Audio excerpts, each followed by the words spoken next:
Just minutes after 9-year-old posed for this photo, a dangerous driver killed her.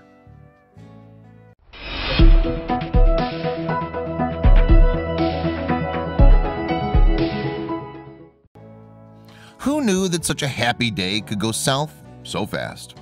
We all know that the end of summer is already upon us, and with the realization of this fact comes the increased preparation by parents all over the country to send their kids back for another year of school. Education is an integral part of the upbringing of any child, and as a parent, there are only a few things that bring you a sense of happiness and satisfaction as having your family sit around a dinner table and listening on as your children tell you about some of the things that they were able to learn in school that day. Sadly though, while this is one feeling that one family from East Texas was once able to relate to, these people have been left in a state of trauma after their 9-year-old daughter recently passed away. Peyton Krusner went to school on a normal day, and she even took a picture that commemorated her first official day as a pupil in the 4th grade. However, just a mere 10 minutes after this picture was taken, she lost her life due to being caught in the crosshairs of a collision involving 2 vehicles.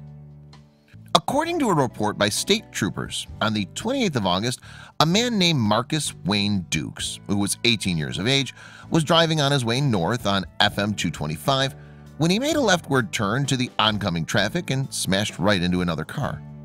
The car he smashed into was being driven by Miranda Michelle Clark, a 32-year-old woman, and it contained her 3 passengers. The passengers were Peyton, who passed away, her 16-year-old brother, and a 3-year-old whose name could not be verified. According to a report also by Longview's KYTX-TV, Peyton was ejected from the car after it collided with the pickup truck being driven by Marcus Dukes, and the little girl died immediately at the scene of the accident.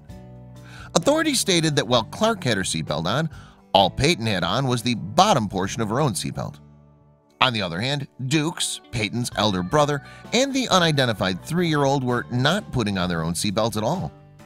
Every single person that was involved in the collision was immediately taken to the Christus Trinity Mother Frances Tyler Hospital, and although Peyton had died at the scene, her brother remains there in critical condition. Luckily though, Dukes, Clark, and the unnamed 3-year-old have already been cleared by the medical staff and released from the hospital. A close friend of the family has set up a fundraising page on Facebook for the recently deceased elementary school student, and all donations are to go towards the funeral expenses as well as the ongoing efforts to ensure the recovery of her brother, who, as stated earlier, remains in critical condition. A statement was released on the social media site which announced Peyton's death, and it read, "Little Peyton was taken from this world and her family in the early hours of this morning before her first day as a student of the 4th grade." As of the 31st of August, well over $15,000 had been put into the fundraising page.